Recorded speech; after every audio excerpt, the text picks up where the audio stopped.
One of the controversial aspects of the very early days of the war was the allegations of atrocities in Belgium by the German forces, and you've written with your colleague Alan Kramer very extensively about this. What's your view of that now? I would say the view now has changed very substantially. For the best part of almost a century after the war, 80 years, it was assumed that this was just Allied propaganda. And that was a product of the period after the First World War when, because the violence, the scale of death was so great, people needed easy ways of understanding what had gone on, and manipulative propaganda seemed to be an obvious one. The reality is that when German troops went into Belgium and France in 1914, they were seized, in fact, by a collective illusion.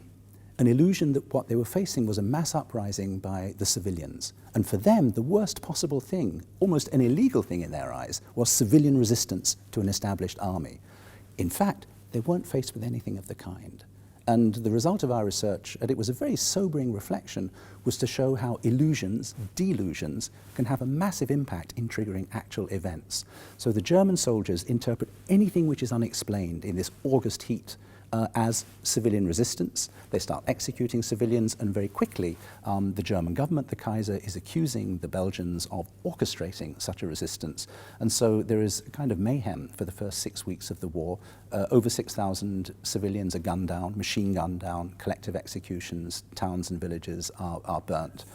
And the Germans gradually come to realize that this has all been a mistake, that there was no such resistance. But it's very hard to admit that while the war is still in progress. Meanwhile, from the Allied point of view, there's an enormous exaggeration as to what had gone on. But nonetheless, the core of what the Allies said had happened was true. War crimes had been committed, and indeed after the war there was the first attempt in history to create an international war crimes tribunal to put the soldiers responsible under accusation for that. How did that work out? It was a fiasco.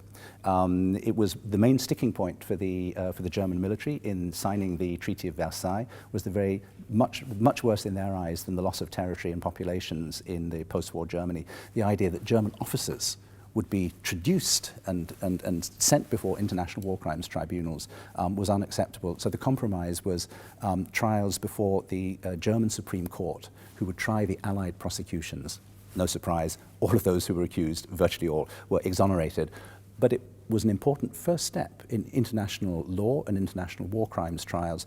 And this was the example that the Allies then took to heart in the Second World War when they organized the Nuremberg war crimes trials.